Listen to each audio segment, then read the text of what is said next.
नमस्कार, बहुत स्वागत है आपका विशेष में। मैं हूं राजश्री आपके साथ। जब भी किसी दिन, किसी महीने, किसी हफ्ते या किसी साल की शुरुआत होती है तो उम्मीदों का एक समंदर हमारी आंखों में, हमारे दिल में आ जाता है। लेकिन सच्चाई और उम्मीदों में बहुत अंतर होता है। देश में इस वक्त मंदी, महामारी और बेरोजगारी के हालात हैं और इससे कौन वाकिफ नहीं है। ऐसे में राजनीतिक दलों के पास जनता की भावनाओं के शोषण के लिए धर्म या मजहब ही एक मात्र मुद्दा बचा हुआ है। सालों साल हम इसी सियासत के गवाह रहे हैं। अयोध्या में मंदिर निर्माण शुरू होने के बाद एक बार फिर से जातियों में बटे हिंदुओं को एकजुट करने के लिए धर्म इस वक्त सबसे बड़ा साधन बन गया है, या यूं कहूं कि सबसे बड़ा अस्त्र है। ऐसे में राजनीतिक विचारधारा से प्रेरित कुछ साधु संत और हिंदूवादी संगठन धर्म संसदों का लगातार आयोजन कर रहे हैं। तो हिंदू राष्ट्र के लिए मरने मारने और देश के खिलाफ युद्ध छेड़ने की खुलेआम शपथ इसमें दिलाई जा रही है। इन धर्म संसदों में कहाँ का धर्म है ये समझना है। आखिर क्या यही है वसुधैव कुटुंबकम की भावना? क्या यही सनातन धर्म की असली पहचान है, या फिर सत्ता की हवस में इसके स्वरूप को बदलने का षड्यंत्र रचा जा रहा है? हिंदू राष्ट्र और हिंदुत्व की राजनीति करने वालों को सनातन धर्म और महात्मा गांधी से खतरा लगने लगा है। आज का विशेष इसी विषय पर, कैसा धर्म कैसी संसद।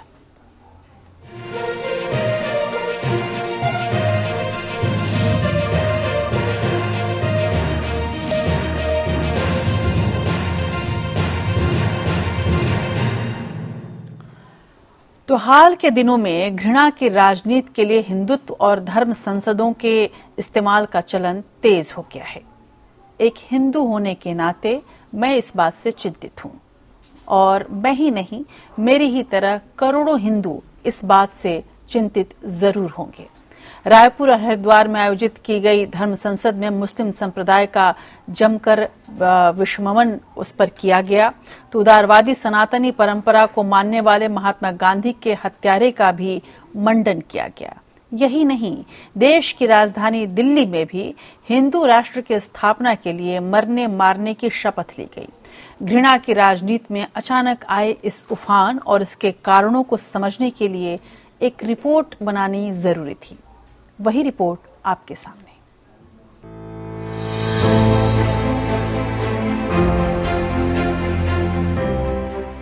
डरे हुए लोग ही हत्या और हिंसा की बात करते हैं। निडर निर्भीक व्यक्ति का आभूषण अहिंसा है, वहीं कायरता का दूसरा नाम हिंसा है। विचारों के संघर्ष में पराजित होने पर हिंसा और आतंक का रास्ता अख्तियार किया जाता है।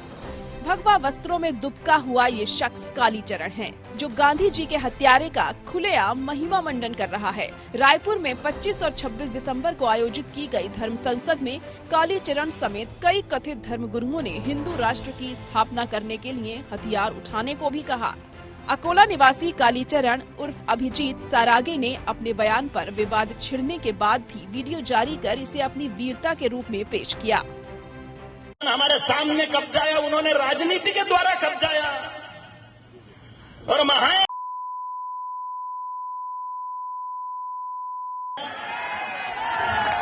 उन नाथुराम गोडसे जी को नमस्कार है, उन नाथुराम गोडसे जी को नमस्कार है। मार डाला वाली। देखो, ऑपरेशन करना बहुत जरूरी होता है, ये फोड़े फुंसियों का, नहीं तो ये कैंसर बन जाते हैं। मध्य प्रदेश में छिपे कालीचरण को गिरफ्तार कर रायपुर की अदालत में पेश किया गया। पुलिस रिमांड में भेजे जाते वक्त इस शख्स की निर्लज मुस्कान के पीछे अदालत के बाहर खड़ा हुजूम था, जो एक खास राजनीतिक विचारधारा से प्रेरित था। खुद कालीचरण की पृष्ठभूमि राजनीतिक रही है, नगर निगम का चुनाव भी लड़ चुका है। कालीचरण के बयान पर हिंदुत्व की राजनीति करने वाली बीजेपी ने चुप्पी साध ली, बल्कि एमपी के गृह मंत्री नरोत्तम मिश्रा ने बगैर इजाजत के गिरफ्तारी का विरोध कर मौन नैतिक समर्थन दिया। इससे पहले हरिद्वार में 17 से 19 दिसंबर के बीच 3 दिन की धर्म संसद आयोजित की गई। इस धर्म संसद में हरिद्वार में धर्मदास महाराज ने पूर्व प्रधानमंत्री मनमोहन सिंह के सीने में गोडसे की तरह गोलियां उतार देने तक की बात कही थी। काश मैं भी सांसद होता और हाथ में रिवॉल्वर होता और मैं नाथूराम हो जाता और अपनी 6 की 6 गोलियां मैं मनमोहन सिंह के छाती में मैं लगा देता। तो सभी को अस्त्र और शस्त्र चलाना बहुत अनिवार्य है ताकि अधर्मियों और विधर्मियों का संहार कर सकें। देखिए ये फरसे हैं, ये विधर्मियों की गर्दन काटने के लिए हैं। हर हर महादेव, हर हर महादेव, हर हर महादेव। इन बच्चों को अच्छी शिक्षा और रोजगार की जरूरत है, लेकिन इन्हें पढ़ाई लिखाई छोड़ने की सीख दी जा रही है। लेकिन गरीब और मध्यम वर्ग के बच्चों को हिंसक बनाने की ट्रेनिंग दी जा रही है। चुनाव सिर पर है, इसीलिए नफरत का कारोबार परवान चढ़ने लगा है। ये शिक्षा अन्नपूर्णा देवी नाम की महिला संत दे रही हैं। मेरे पास चाकू की औकात है तो मैं चाकू लूंगी, मेरे पास तलवार की औकात है तो तलवार के रूप में रखूंगी, मैं कुछ ना कुछ रखूंगी शस्त्र। लेकिन ध्यान रखिए, मातृशक्ति के तो हाथ ही एक शेर के पंजे की तरह बराबर है। तो चिंता मत कीजिए, अगर मेरे पास शस्त्र नहीं भी है, मेरी औकात नहीं है आज लाख रुपए का शस्त्र रखने की, आप संत समाज से कह रही हो, तो चिंता ना करें, मेरे पंजे ही शेरनी की तरह है, फाड़ के रख देंगे। सनातन धर्म में विश्वास करने वाले हिंदू भगवा वस्त्रों की वजह से साधु संतों का सम्मान करते हैं, लेकिन भगवा वस्त्र में सत्ता की राजनीति करने वाले हिंसक मानसिकता के लोग घुस गए हैं। अन्नपूर्णा देवी बहुत अच्छे से जानती हैं कि हिंदुत्व के नाम पर राजनीति करने वाले ज्यादातर नेताओं के बच्चे विदेशों में पढ़कर ऊंचे पदों पर बिठाए जाते हैं, लेकिन इन बच्चों के कोमल मन में हिंसा और घृणा के बीज रोपे जा रहे हैं। हाल ही में हिंदू धर्म के स्वयंभू नेता बने यति नरसिंहानंद ने तो सीधे सीधे तलवारों की बजाय बेहतर हथियार के इस्तेमाल की बात कही। तलवार से नहीं मरने वाले हैं वो, आपको टेक्निक में उनसे बहुत आगे जाना होगा। वो बहुत अच्छे हथियार लिए हुए बैठे हैं। हथियार उठाए बिना धरती की कोई कौम ना तो बच सकती है और ना ही कभी बचेगी।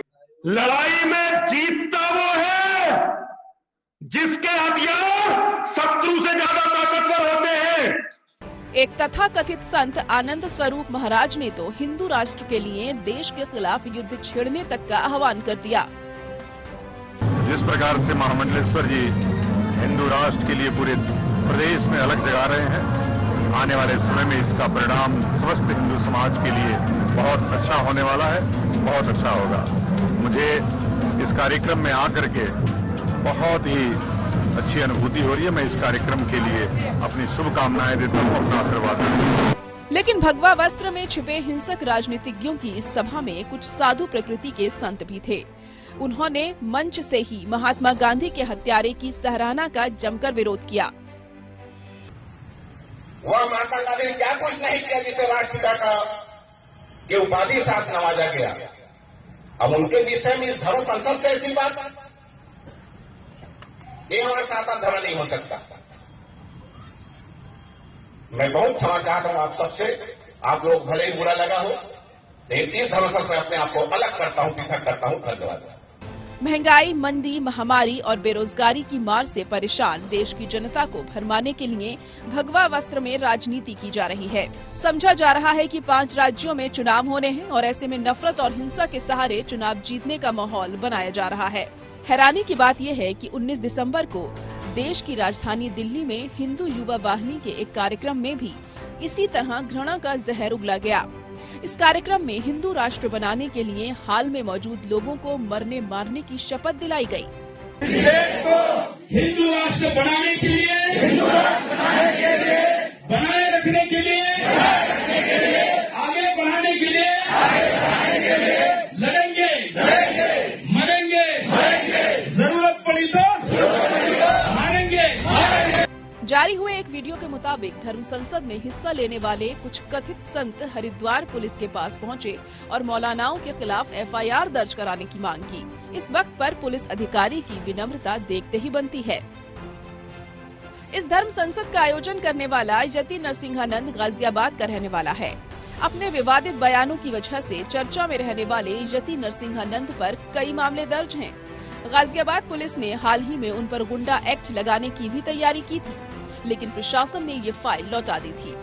ऐसे में जब सामाजिक कार्यकर्ताओं, पत्रकारों और युवाओं के खिलाफ देश में बड़े पैमाने पर राजद्रोह और यूपीए कानून का बेजा इस्तेमाल किया गया, तो वहीं दिल्ली पुलिस ने इस कार्यक्रम को और इसमें हुए भड़काऊ भाषण की अनदेखी कर दी। राजधानी दिल्ली और हरिद्वार में अब तक इन मामलों में कोई कार्रवाई नहीं की गई है। अंशुमान त्रिपाठी के साथ APN। धर्म संसदों में जिस तरह का विश्वमन हुआ वो कितना चिंताजनक है, आप इस बात से भी समझ सकते हैं कि हरिद्वार धर्म संसद को लेकर चिंतित सेनाध्यक्ष ने प्रधानमंत्री मोदी को चिट्ठी लिखी और ये कहा कि इससे सेना के मनोबल पर भी उल्टा असर पड़ सकता है। दरअसल हिंदू धर्म में शास्त्रार्थ की संस्कृति रही है। खुले विचारों का आदान प्रदान और तर्कशीलता को हमेशा तवज्जो दी गई है। ऐसे में धर्म संसद के मायने मानवीय मूल्यों को लेकर संवाद की संस्कृति है। शिकागो के विश्व धर्म सम्मेलन 129 साल पहले में जब वहां स्वामी विवेकानंद गए थे और उन्होंने ये कहा था कि मुझे गर्व है कि मैं एक ऐसे धर्म से हूं जिसने दुनिया को सहनशीलता, सार्वभौमिकता और स्वीकृति का पाठ पढ़ाया है।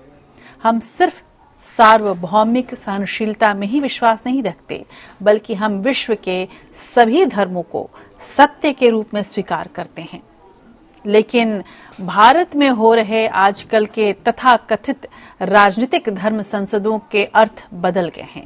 अब दूसरे धर्म के मतावलंबियों के खिलाफ वैमनस्य के प्रचार प्रसार के लिए धर्म संसद का आयोजन किया जा रहा है। ऐसे में इन धर्म संसदों में से वसुधैव कुटुंबकम की बात करने वाले हिंदू धर्म का नुकसान ही हो रहा है और ये हर एक हिंदू को समझना होगा। धर्म संसद को लेकर देश के हर तबके में कड़ी प्रतिक्रिया हुई है और शुक्र है कि इस तरह की प्रतिक्रियाएं आ रही हैं। राजनीतिक दलों ने जिम्मेदार लोगों पर कार्रवाई की मांग की है तो सुप्रीम कोर्ट के 76 प्रतिष्ठित वकीलों ने सर्वोच्च न्यायालय को इस मामले में चिट्ठी लिखी है और अब तो सेनाध्यक्ष ने भी प्रधानमंत्री को चिट्ठी लिखी और कहा है कि सेना के मनोबल पर भी इसका असर गलत पड़ेगा। पूर्व सेना प्रमुख VP मलिक और पूर्व नौसेना प्रमुख अरुण प्रकाश ने इसे राष्ट्रीय सुरक्षा के लिए खतरा बताया है। फिल्म अभिनेता नसरुद्दीन शाह ने भी इसे देश तोड़ने की साजिश कहा है। लेकिन कुछ भी हो, मुस्लिमों की राजनीति करने वाले AIMIM के चुनाव से पहले उसको एक सियासी चारा तो मिल गया है, क्योंकि ये पार्टी भी कुछ वैसी ही है जो जिस तरह से धर्म संसद में शामिल वो तमाम तथाकथित साधु हैं। किसी को हिंदू वोट की जरूरत है तो किसी को मुस्लिम वोट की।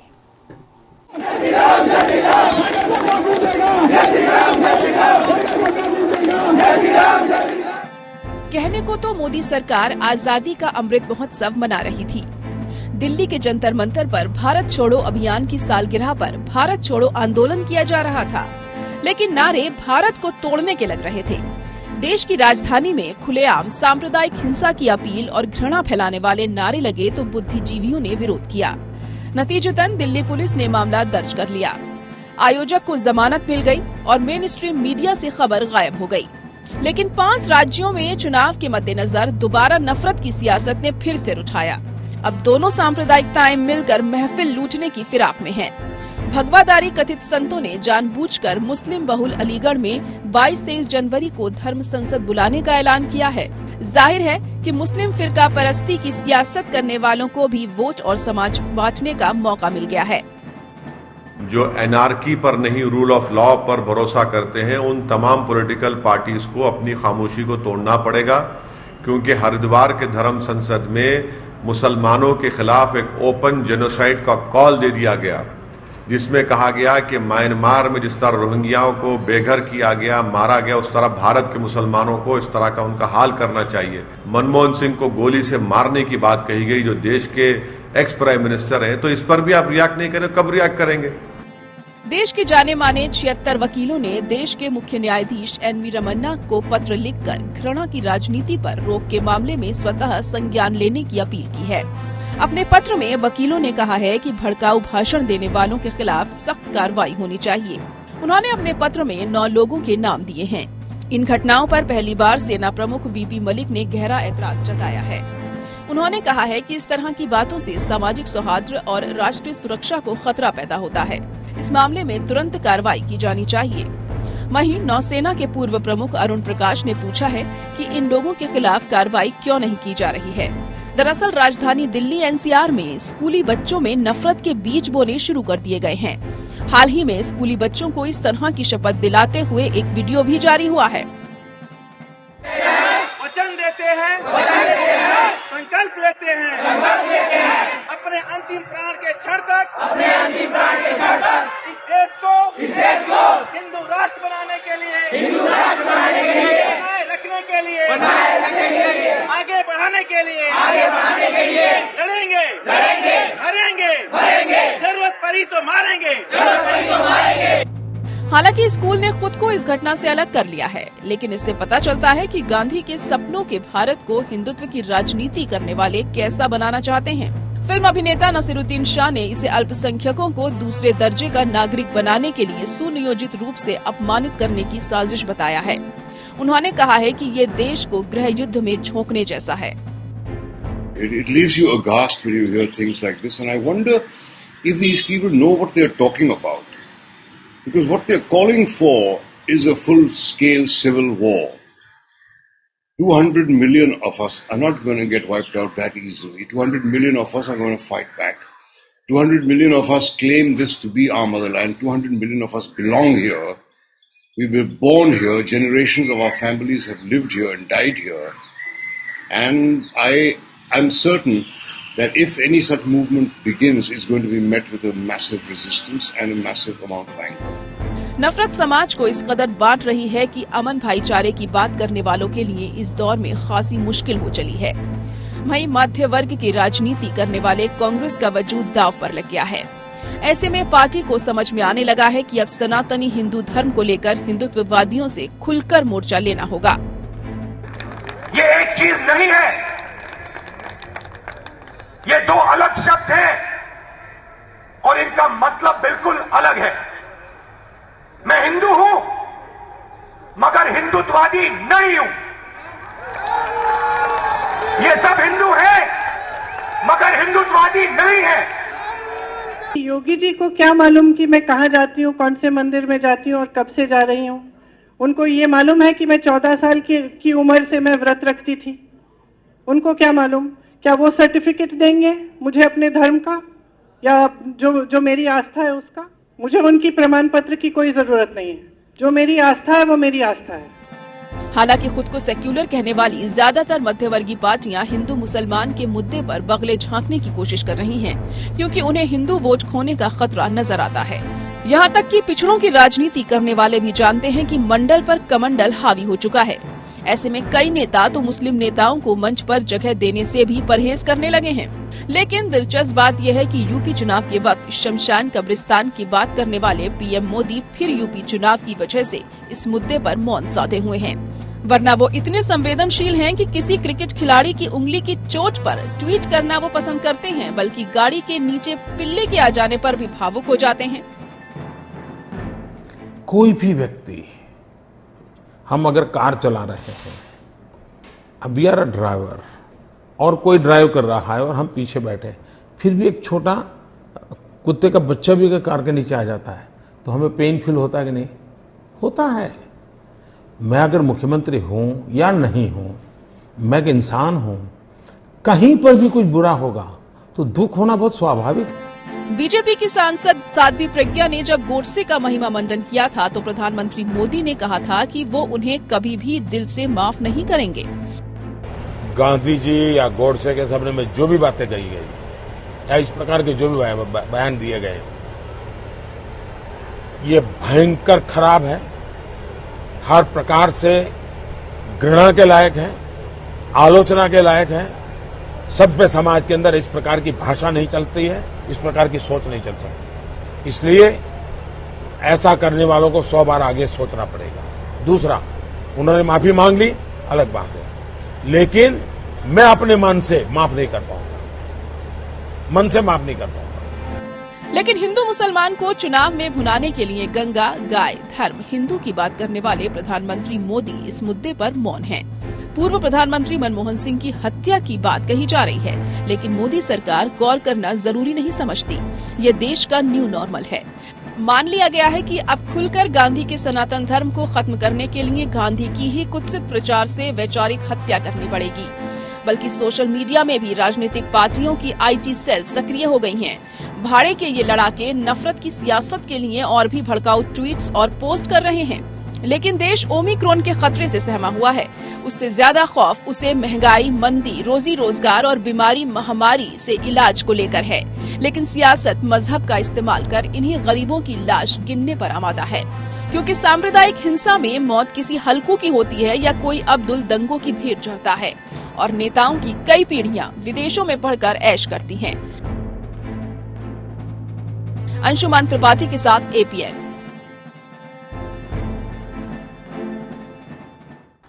धर्म संसदों का काम हिंदू धर्म से जुड़े मानवीय मूल्यों का प्रचार प्रसार करना होना चाहिए, इसमें कोई शक नहीं। धर्म संसद होना गलत बात नहीं है। धर्म संसद होने की परंपरा हमारे यहाँ रही है।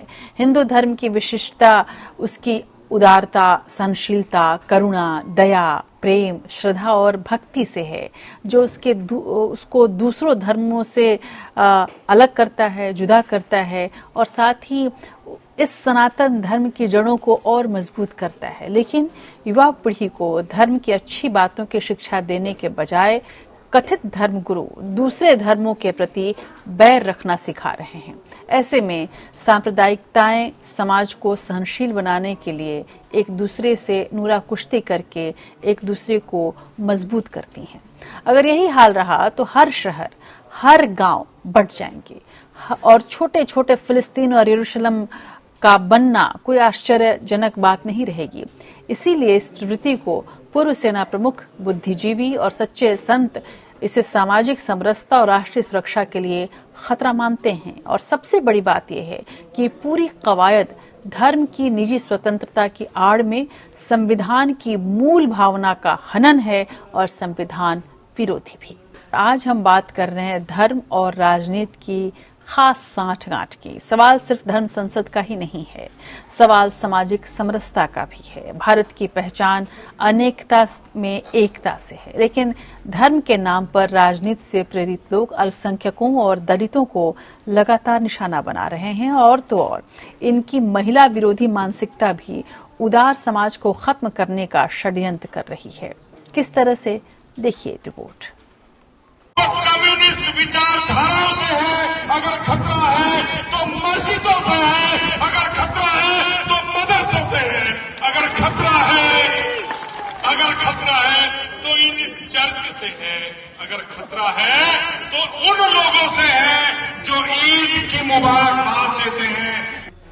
क्या यही है बापू के सपनों का भारत, या फिर प्रधानमंत्री नरेंद्र मोदी जिस नए भारत की परिकल्पना कर रहे हैं, ये वो भारत नहीं हो सकता? फिर कौन गढ़ रहा है हिंसा के धर्म का भारत? श्रद्धा और भक्ति के धर्म के नाम पर धर्म संसद करने वाले और हिंसा और घृणा फैलाने वाले ये लोग कौन हैं? हरियाणा में क्रिसमस को लेकर भी बवाल हुआ। गुरुग्राम में एक चर्च में प्रार्थना के बीच घुसकर जय श्री राम और भारत माता की जय के नारे लगाए गए। ईश्वर की प्रार्थना कर रहे लोगों को आतंकित किया गया और तोड़ फोड़ की गई। जय श्री राम, जय श्री राम, जय श्री राम, जय श्री राम, जय श्री राम।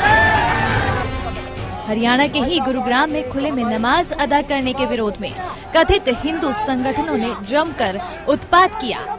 कई हफ्तों तक आतंक फैलाने का ये खेल चला, लेकिन उदार हिंदुओं और सिखों ने मुस्लिम समाज के लोगों को नमाज अदा करने के लिए अपने दरवाजे खोल दिए। वहीं की जिला प्रशासनों ने खुले पर नमाज पर पाबंदी लगा दी।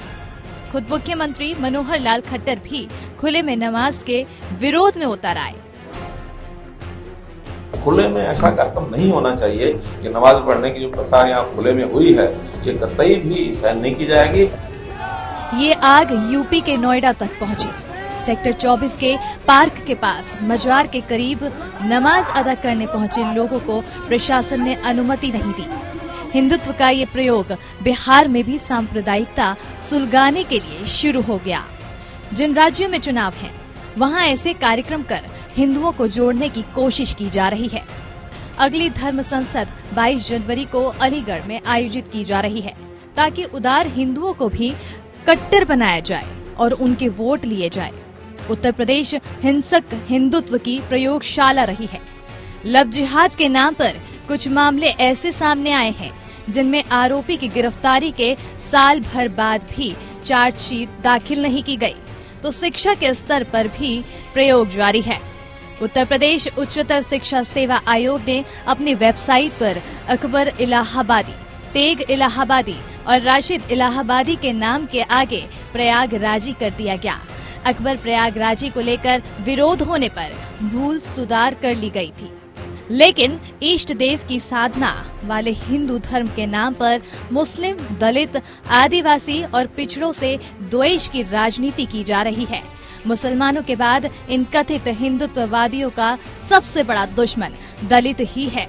मनुवाद में विश्वास करने वाले ये हिंदुत्ववादी वोटों के लिए दलितों के पांव पखारने का ढोंग करते हैं। यकीन मानिए, पिछले 3 साल में देश भर में दलितों पर अत्याचार के 1,40,000 मामले दर्ज हुए हैं। ये आंकड़े मोदी सरकार के तहत आने वाले राष्ट्रीय अपराध अनुसंधान ब्यूरो ने हाल ही में जारी किए हैं। इनमें से 50,000 से ज्यादा मामले तो 2020 में ही सामने आए हैं। वहीं यूपी में पिछले 3 साल में 36,467 मामले दर्ज किए गए हैं। केंद्रीय मंत्री स्मृति ईरानी के विधानसभा क्षेत्र अमेठी में से हाल ही में एक दिल दहलाने वाला वीडियो सामने आया, जिसमें एक दलित बच्ची के तलवों पर एक लड़का लाठियां बरसा रहा है।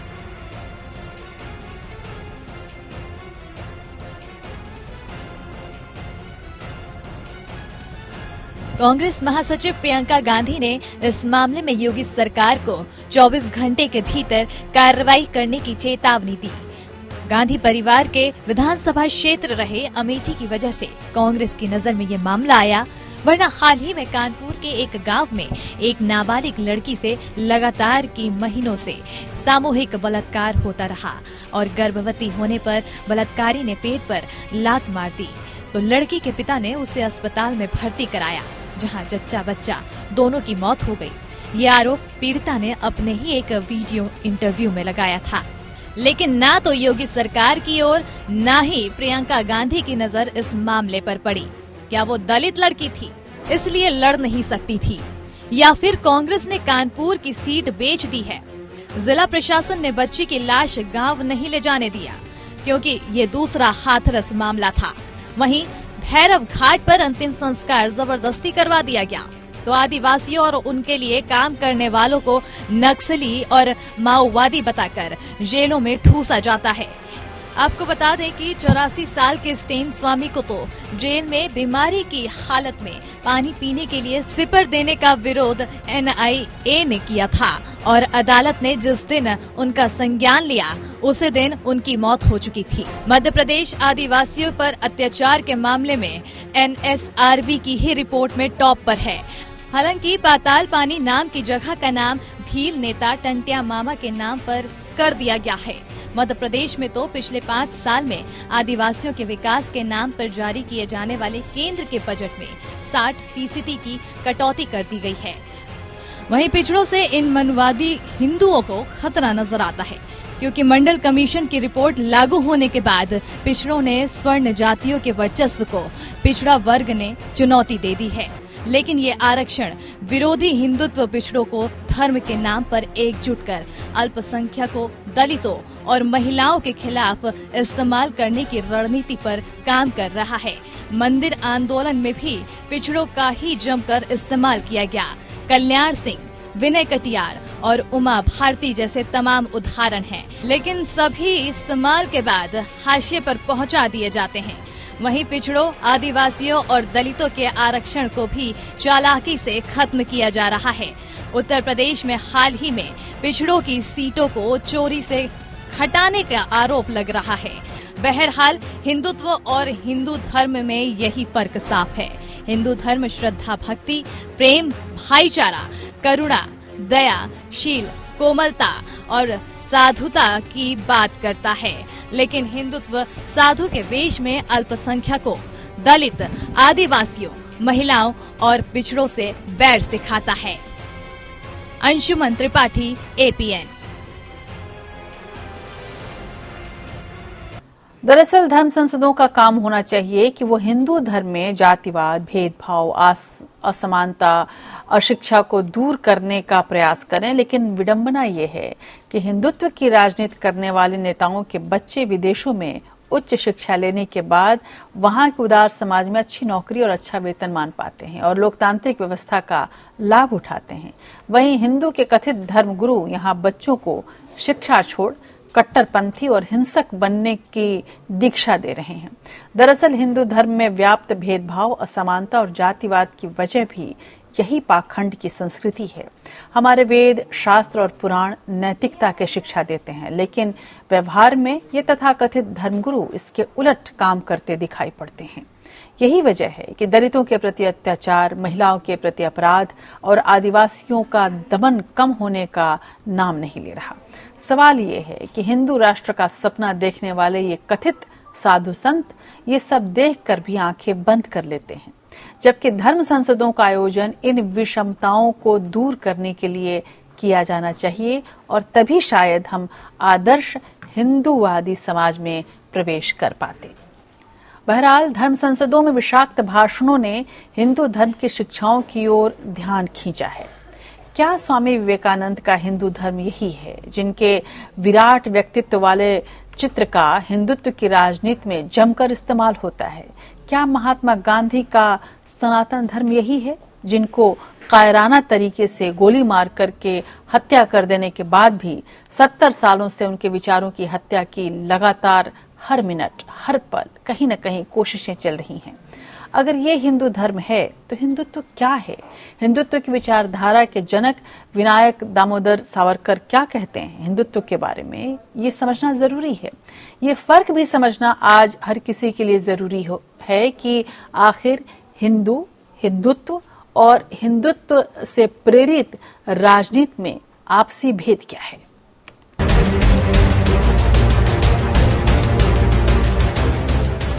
आज ये दिन आ गए हैं कि देश के प्रधानमंत्री नरेंद्र मोदी को अमेरिका के राष्ट्रपति जो बाइडेन से महात्मा गांधी के मूल्यों की शिक्षा लेनी पड़ रही है। जो बाइडेन ने पीएम मोदी को याद दिलाया कि हमें महात्मा गांधी के मूल्यों को भुलाना नहीं चाहिए।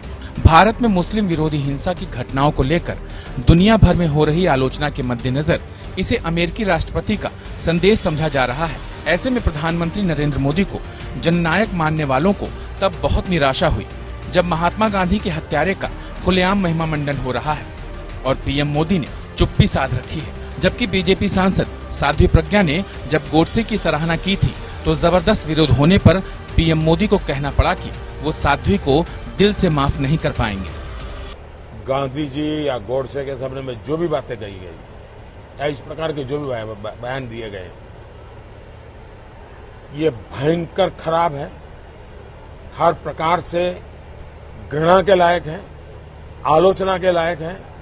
सभ्य समाज के अंदर इस प्रकार की भाषा नहीं चलती है, इस प्रकार की सोच नहीं चल सकती। इसलिए ऐसा करने वालों को 100 बार आगे सोचना पड़ेगा। दूसरा, उन्होंने माफी मांग ली, अलग बात है, लेकिन मैं अपने मन से माफ नहीं कर पाऊंगा, मन से माफ नहीं कर पाऊंगा। धर्म शब्द द्वि धातु से बना है, जिसका अर्थ है धारण करना, यानी वो मूल्य जिन्हें धारण किया जा सकता है उन्हें धर्म कहा जाता है।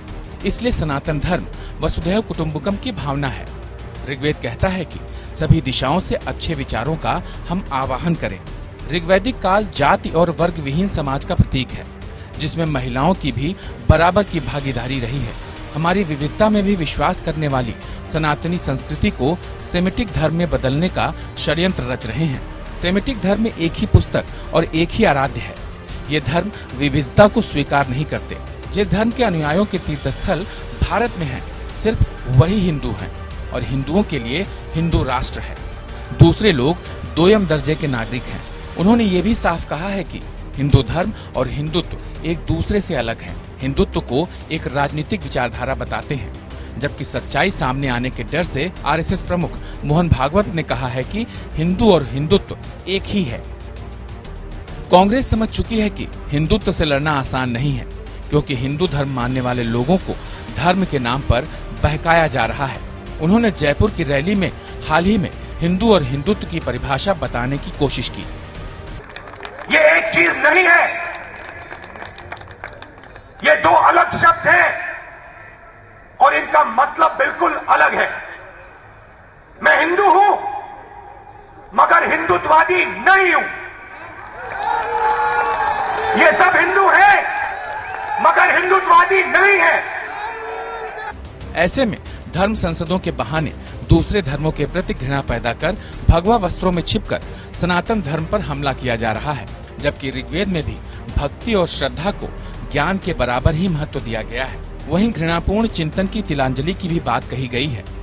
लेकिन लोकतंत्र का लाभ लेकर बहुमत का वोट बैंक बनाने और धर्म संसद के जरिए सत्ता पाने के लिए घृणा की राजनीति की जा रही है। काशी बाबा विश्वनाथ की नगरी है। आदिदेव शिव के यहाँ किसी के प्रति भेदभाव नहीं है। वो अवघड़ हैं, अनादि हैं, अनंत हैं, अनंत प्रेम के देवता हैं।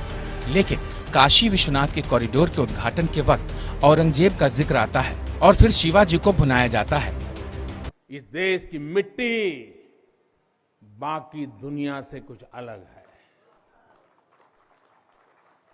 यहां अगर औरंगजेब आता है तो शिवाजी भी उठ खड़े होते हैं। अगर कोई सालार मसूद इधर बढ़ता है तो राजा सुहेलदेव जैसे वीर योद्धा उसे हमारी एकता की ताकत का एहसास करा देते हैं। जबकि सब जानते हैं कि शिवाजी और औरंगजेब की लड़ाई धर्म पर आधारित नहीं थी। औरंगजेब के सेनापति राजपूत थे तो शिवाजी के प्रधान सेनापति मुसलमान। लेकिन घृणा का सियासी युद्ध धर्म के साथ इतिहास को भी बदलने की कोशिश हो रही है। इसी सिलसिले में महात्मा गांधी के मुकाबले गोडसे को न सिर्फ खड़ा किया जा रहा है बल्कि उसे भगत सिंह बनाया जा रहा है। भगत सिंह सांप्रदायिकता के कट्टर विरोधी थे और नास्तिक समाजवादी रुझान के क्रांतिकारी भी थे। लेकिन हिंदुत्ववादी भगत सिंह के बहाने हिंसा की नीति का महिमा मंडन हो रहा है, क्योंकि कायरों को अहिंसा से डर लगता है, इसलिए गांधी से भी डर लगता है। महात्मा गांधी खुद कहते हैं कि हिंदू धर्म सभी लोगों को अपने अपने धर्म के अनुसार ईश्वर की उपासना करने को कहता है और इसलिए इसका किसी धर्म से कोई झगड़ा नहीं है। हिंदू धर्म अनेक युगों के विकास का फल है। हिंदू लोगों की सभ्यता बहुत प्राचीन है और इसमें अहिंसा समाई हुई है। हिंदू धर्म एक जीवित धर्म है। हिंदू धर्म जड़ बनने से इनकार करता है। ये बात महात्मा गांधी की अपनी नहीं बल्कि हिंदू परंपरा से सीखी हुई बात है। 1883 में शिकागो में स्वामी विवेकानंद ने अपने भाषण में कहा था कि सांप्रदायिकताएं, कट्टरताएं और इसके भयानक वंशज हठधर्मिता लंबे समय से पृथ्वी को अपने शिकंजों में जकड़े हुए है। इन्होंने पृथ्वी को हिंसा से भर दिया है। कितनी बार ही ये धरती खून से लाल हुई है, कितनी ही सभ्यताओं का विनाश हुआ है और न जाने कितने देश नष्ट हुए हैं। अगर ये भयानक राक्षस नहीं होते तो आज मानव समाज कहीं ज्यादा उन्नत होता। लेकिन हिंदुत्व के प्रचार के लिए स्वामी विवेकानंद की फोटो का इस्तेमाल करने वाले उनके विचारों का प्रचार प्रसार नहीं करते, बल्कि उसके उलट ऐसी नीतियां लाई जाती हैं जिससे हिंदुओं को और कट्टर बनाया जा सके। माना जाता है कि धारा 370 हटाने के पीछे भी जम्मू कश्मीर के हित से ज्यादा हिंदू कट्टरता का तुष्टीकरण है। CAA और NRC के पीछे भी यही मकसद है। 3 तलाक से लेकर लव जिहाद, धर्म परिवर्तन, गौमांस को लेकर प्रताड़ना के पीछे भी अशिक्षित समाज की धार्मिक आस्था का राजनीतिक दोहन है। लेकिन उत्तर प्रदेश समेत 5 राज्यों के चुनाव में कई जगह कांटे की लड़ाई का माहौल है। ऐसे में जाति में बटे समाज को एकजुट करने के लिए भगवा कपड़ों में छिपे राजनीतिक स्वार्थ से भरे लोग का इस्तेमाल हो रहा है। अंशुमन त्रिपाठी, APM। जब देश में राजतंत्रीय राजनीतिक व्यवस्था थी तब राजाओं को सुशासन और प्रजा हित में क्या करना चाहिए इस लिहाज से कई नीतियों से जुड़ी बातें कही गई, चाहे विदुर नीति हो, चाणक्य का हो, कौटिल्य शास्त्र या फिर भृतृहरि शतक हो, अयोध्या का राम राज्य हो या फिर कृष्ण के समय जो राजाओं को समझाया जाता था वो काल हो, यानी महाभारत काल के समय जो राजाओं को समझाया जाता था वो काल हो। और इतना ही नहीं, इसके अलावा भी तमाम नीतियां बनी जिसमें राजनीति क्या है, राजधर्म क्या है, ये समझाया गया। लेकिन अब इन्हें हिंदू राष्ट्र और हिंदुत्व से जोड़कर मतदाताओं की धार्मिक भावनाओं का शोषण का एक माध्यम बना दिया गया है। सत्तालोलुप नेता लोकतंत्र और संविधान का भी विरोध इसीलिए करते हैं। हिंदुत्व हिंदू धर्म की आध्यात्मिकता और धार्मिकता के बजाय एक राजनीतिक व्यवस्था की बात करता है, तो हिंदू धर्म आध्यात्मिक उत्कर्ष, मानवीय गुणों के विकास, ज्ञान और सत्य के अनुसंधान की बात करता है। हिंदू धर्म की मूल धारा में सब समान हैं, कोई भेदभाव नहीं, कोई विषमता नहीं, कोई जातिवाद नहीं, पाखंड नहीं। कर्मकांड के खिलाफ हिंदू धर्म में भक्ति मार्ग खुला। कबीर ने पंडों और मुल्लों के खिलाफ मोर्चा खोला। आज ये समझा जा सकता है कि कितना कठिन होता है कबीर होना। हम बात कर रहे हैं धर्म की, हम बात कर रहे हैं धर्म से जुड़ी राजनीति की, और हम बात कर रहे हैं धर्म के नाम पर की जा रही धर्म संसद की और इसमें उगले जा रहे जहर की। सवाल ये है कि दुनिया लोकतांत्रिक मूल्यों, आधुनिक ज्ञान विज्ञान और तकनीक की राह पर है। विश्व की अर्थव्यवस्थाएं एक दूसरे पर निर्भर हो रही हैं। विभिन्न धर्म और जाति के लोग अपने देश से निकलकर पूरी दुनिया में फैल रहे हैं। इस वक्त विश्व नागरिक के रूप में तमाम नई पीढ़ी पहचानी जा रही है। लोग बस काम कर रहे हैं और एक दूसरे को जोड़ने से, एक दूसरे से जुड़ने से पीछे नहीं हट रहे। दुनिया ग्लोबल विलेज बनती जा रही है। ऐसे में क्या देश को अघोषित हिंदू राष्ट्र में बदलने की ये कोशिश भारत के लिए नुकसानदायक नहीं है? क्या भावी पीढ़ी के साथ ये अन्याय नहीं है? जी हाँ, बिल्कुल। ये भावी पीढ़ी को एक तरह से इस तरह के धर्म संसद करके ये तथाकथित साधु ठगने की कोशिश कर रहे हैं। भारत के भविष्य पर एक काला साया डालने की कोशिश कर रहे हैं।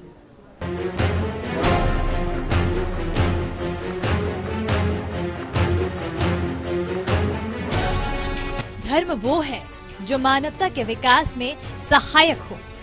ज्ञान और सत्य की खोज है धर्म। लेकिन पाखंड और कर्म कांड को धर्म मान लिया गया है। आज दुनिया में automation, internet, artificial intelligence, virtual reality, augmented reality, robotics, gene therapy, space science और पर्यावरण संबंधी ज्ञान की दिशा में लगातार नए शोध और अनुसंधान हो रहा है। लेकिन हिंदू धर्म को कर्मकांड, पाखंड, भेदभाव और द्वेष जकड़ता जा रहा है। दिलचस्प बात यह है कि पूरी दुनिया में भारत की नई पीढ़ी इस क्षेत्र में बहुत अहम भूमिका निभा रही है। लेकिन साधन विहीन गरीब तबके के युवाओं को सांप्रदायिक हिंसा की आग में झोंका जा रहा है और इसे धर्म बताया जा रहा है। हिंदू धर्म में लोकतंत्र समाया हुआ है, इसीलिए भारत एक सफल लोकतंत्र बना है। इसी लोकतांत्रिक समाज में बोलने, अपने अपने धर्म और पूजा पद्धति को मानते हुए उपासना का अधिकार मिला हुआ है। लेकिन समता, समानता, न्याय और बराबर के अवसर देने वाले लोकतंत्र के संवैधानिक ढांचे को लगातार धर्म की आड़ में नष्ट करने का षड्यंत्र चल रहा है। ऐसे में अगर संविधान के चलने वाली लोकतंत्र को खतरा होने पर देश का आर्थिक और सामाजिक विकास हमेशा के लिए अवरुद्ध हो जाएगा। आज देश के सामने मंदी, महंगाई, महामारी, रोजगार, अशिक्षा और स्वास्थ्य को लेकर बड़ी चुनौतियां खड़ी हो रही है। देश की अर्थव्यवस्था और विकास दर रसातल में चली गई है। गरीब और अमीर की खाई गहरा गई है। देश के संसाधनों पर 1% लोगों का कब्जा है। 50% से ज्यादा आबादी गरीबी की रेखा के नीचे जी रही है। लेकिन सत्ता के लिए देश और समाज को तोड़ने की कोशिशें जोर पकड़ रही है। देश की भावी पीढ़ी को हम हिंसा और घृणा की विरासत सौंप रहे हैं, जबकि उनके सामने साफ हवा, पीने लायक पानी और रोजी रोटी को लेकर भयावह मुश्किलें खड़ी हो रही है। ऐसे में धर्म के नाम पर बुनियादी मुद्दों से ध्यान भटकाने की सियासत के खिलाफ उठ खड़ा होना जरूरी हो गया है। अंशुमन त्रिपाठी, APN।